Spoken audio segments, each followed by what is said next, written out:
Dekorimi 67 antarëve të ballit kombëtar nga presidenti i Republikës Bujar Nishani, të cilët u pushkatuan pa gjyq në vitin 1943 nga ish komandanti i brigadës së parë sulmuese Mehmet Shehu, e ka rindezur debatin publik në lidhje me ngjarjet që u përjetuan edhe në Shqipëri gjatë luftës së dytë botërore.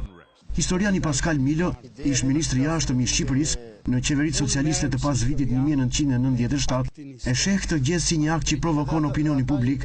Ai e dënon aktin e ish udhëheqësit komunist Mehmet Shehu, por thotë se ngjarja ka ndodhur në kushtet e luftës. Që është e dënueshme, thash që është krim, pastaj keq përdorimin e këtij fakti të dhimbshëm, të trishtueshëm,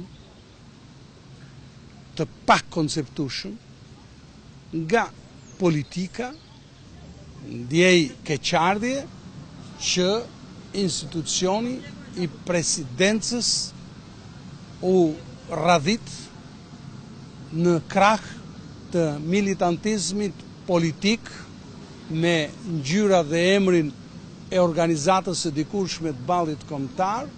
Një tjetër qasje jep historiani Uran Butka, ish deputeti i Partisë Demokratike.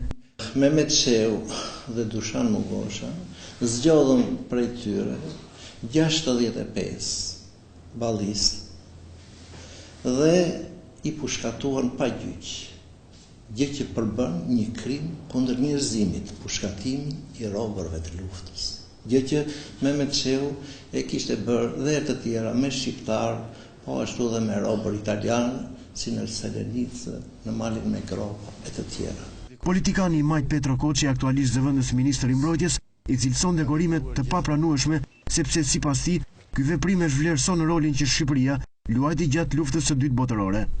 Unë respektoj presidentin e Republikës, por jam kategorikisht kundër aktit të tij politik që e rreshton atë në radhët politike të ballit kombëtar. Dekreti i presidentit, si pjesë politike e Partisë Demokratike, tregon edhe një herë se ndryshe nga e majta socialiste që është ndarë qartazi, prerazi nga krimet e komunizmit, e djatha nuk është ndarë akoma nga krimet e bashkëpunëtorëve të fashizmit dhe të nazizmit.